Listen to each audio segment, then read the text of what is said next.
Nothing beats seeing your favorite comic book character come to life on the big screen, but some actors are born to play the hero and others not so much. As long as there have been superhero movies, there have been casting blunders, leaving actors embarrassed and audiences confused. Sometimes good actors just weren't meant to don the cape and cowl. Even before Ben Affleck was causing controversy as Batman in Batman v Superman, there have been some truly unfortunate casting decisions in the comic book movie universe. Here are 10 of the worst castings in superhero movies.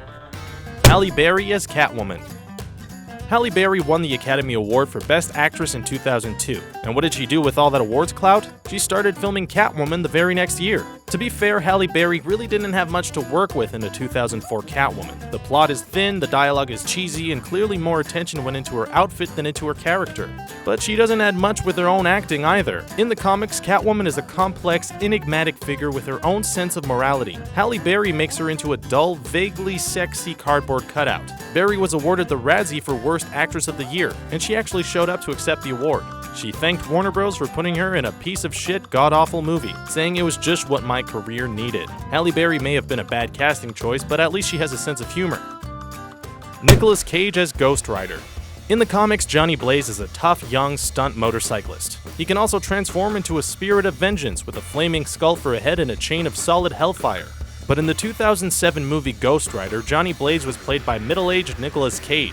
Cage has wanted to play a superhero ever since his failed Superman film of the late 90s. Now that would have been an interesting casting choice.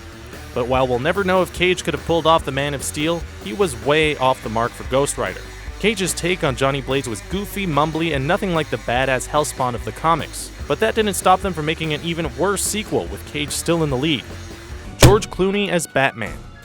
Of all the Batmen that have come out of Hollywood, George Clooney was pretty much the worst, and the bat nipples on his costume did not help. Clooney may be an Academy Award-winning actor, but his take on Batman is wooden and cheesy to say the least. Clooney even offered a public apology for the movie, claiming that it was a difficult film to be good in. He's not wrong either. Joel Schumacher's Batman and Robin was filled with poor casting decisions, like Arnold Schwarzenegger as Mr. Freeze and Alicia Silverstone as Batgirl, plus Uma Thurman in a gorilla suit.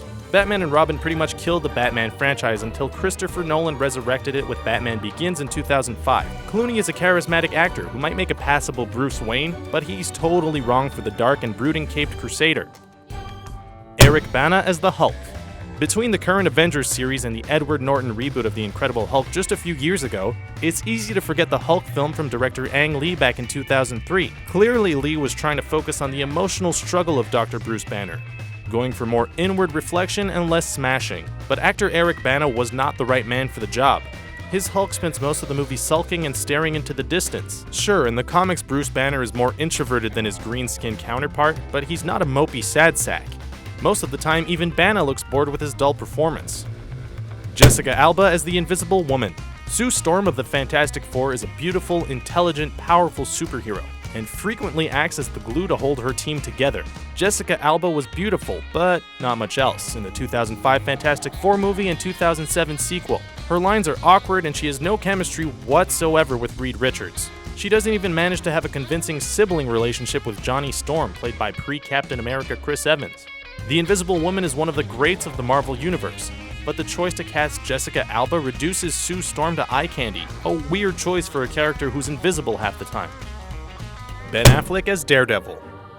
Everyone got up in arms about Ben Affleck as Batman in the recent Batman v Superman, but before he became a DC hero, he was leaping across rooftops in Hell's Kitchen as Marvel's Daredevil. Affleck's proven his acting and directing chops over the years, but he didn't do so well with Matt Murdock. Sure, he plays the man without fear, but his Daredevil doesn't seem to have any other emotions either. He makes Eric Bana's Hulk seem vivacious. The rest of the casting isn't so great either, with the all-American Jennifer Garner as the badass Greek assassin Elektra, and a hammy Colin Farrell as Bullseye.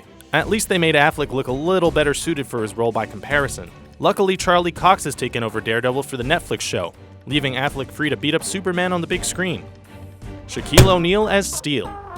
Shaquille O'Neal is a basketball player, and while some athletes can make the leap to acting, he's definitely not one of them. It's not his fault that he couldn't make a seamless transition into movie stardom with the 1997 film Steel. He was actually training for the Olympics while memorizing his lines, so he was probably a little distracted. Still, his performance as the DC comic book character is pretty unwatchable. In the comics, Steel is a genius engineer with a superpowered exoskeleton who wears an S on his chest as an homage to Superman. In the movie, Shaq is just sorta Shaq, but wearing a lot of fake-looking gear. He's a lot more convincing as an actor in those Gold Bond powder spray commercials.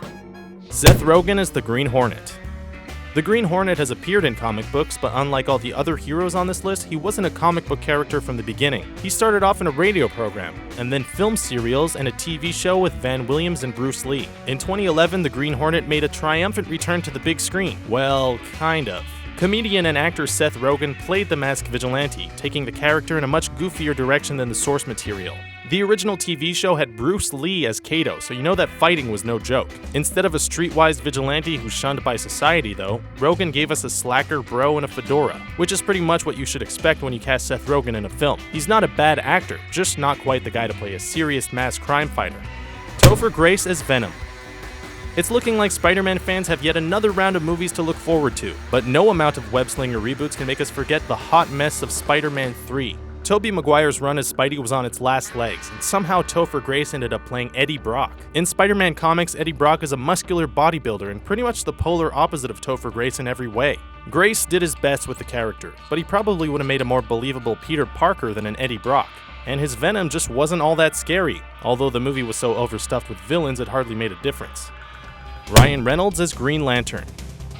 Ryan Reynolds has more than redeemed himself with comic book fans with his 2016 take on Deadpool. But let's not forget that way back in 2011, he starred as Hal Jordan in the Warner Brothers' Green Lantern. Reynolds wasn't the only reason the film was a critical flop, but he wasn't right for the part either. His wisecracking, fun guy appeal works much better for Deadpool than for an intergalactic member of the esteemed Green Lantern Corps. It didn't help that Reynolds was saddled with a pretty poorly written version of the character. The movie was bad enough that DC nixed the franchise entirely and will have a new Green Lantern sometime around 2020. Can you think of any more unfortunate casting decisions in superhero movies? Share your thoughts in the comments section and don't forget to subscribe to our channel for more videos.